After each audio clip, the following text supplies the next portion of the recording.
Iarăși o vorbă veche, care cum nu se poate mai de sezon, sună cam așa: bun-i vinul ghiurghiuliu. Dar cât de bun poate fi vinul dacă este vin fără alcool? Bun, am înțeles, bere fără alcool, cocktailuri fără alcool, dar și vin fără alcool? E bine, există un întreprinzător care are câteva răspunsuri în acest domeniu și câteva rezultate notabile și chiar băubile. Haideți să-l vedem!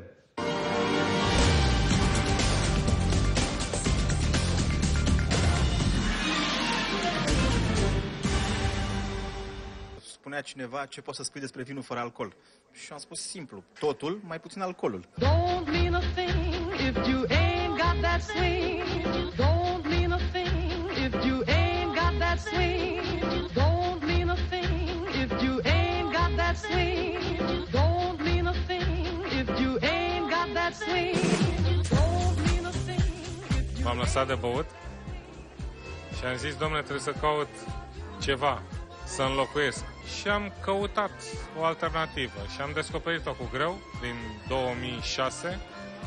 Am descoperit că există vinul fără alcool. Deci nu este un vin transformat, nu este un vin obținut printr-o metodă chimică ciudată, deși fermentarea este un procedeu fizico-chimic natural. Dar nu pot să-i zic suc, fiindcă în momentul în care îi spun că e suc de struguri, omul confundă. E un procedeu în vid. Se extrage alcoolul. E la o temperatură de 28 de grade, durează câteva minute, totul e controlat de calculator și în momentul în care rămâne, nu este zero alcool, deci nu are un 0,2-0,5% alcool.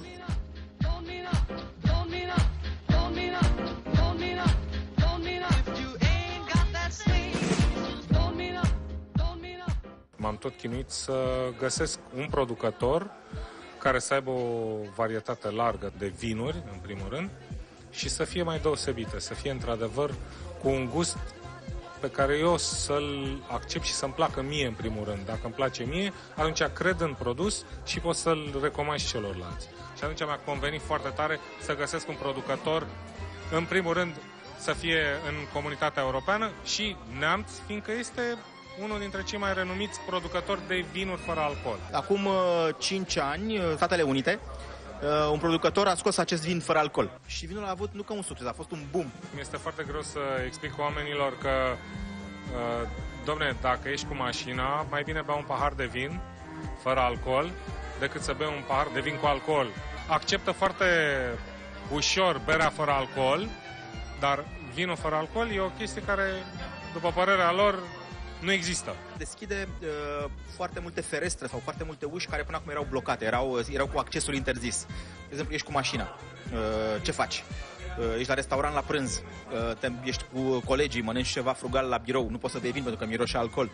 Vinul fără alcool este o soluție. Mizez în primul rând pe sănătate. Vreau ca oamenii să devină mai sănătoși, să încerce să nu mai consume atât de mult alcool, să aibă ceva gustos. Poți să ai diabet, poți să ai o stare fizică mai specială, ești gravidă. Ce faci? Vrei să ai poftă de un pahar de vin, ești sportiv de performanță. Spune, n-ai voie să bei alcool. Alcoolul are multe calorii. Deci cei care fac cură sau regim sau dietă. Vinul fără alcool, de exemplu vinul roșu, are 20 de calorii pe 100 de grame. Sau pe 100 de mililitri. Ceea ce este foarte, foarte puțin comparativ cu un vin cu alcool. Are cam un sfert de calorii decât un vin cu alcool. Dezavantajele sunt că el nu oferă senzațiile tipice cu care ne-am obișnuit. Românul, mentalitatea e, domne, eu cu paharul, cu alcoolul, domne, dacă nu beau un pahar.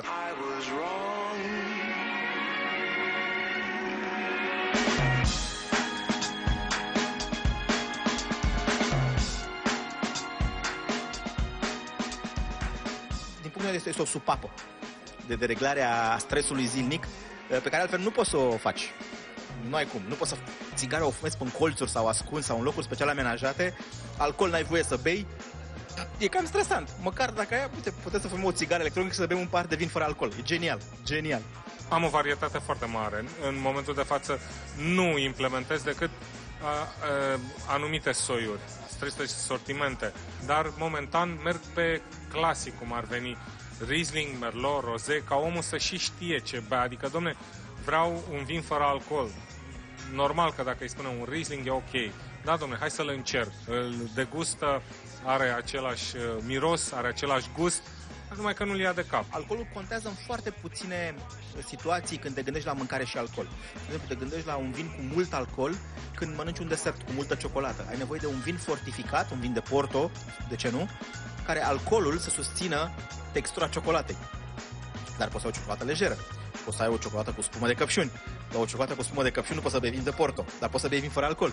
Vinul fără alcool e un produs de nișă. Nu este un produs de masă. Nu vreau să mă duc cu el în retailer, nu vreau să mă duc în magazine cu el, încerc să-l promovez prin restaurante, în primul rând.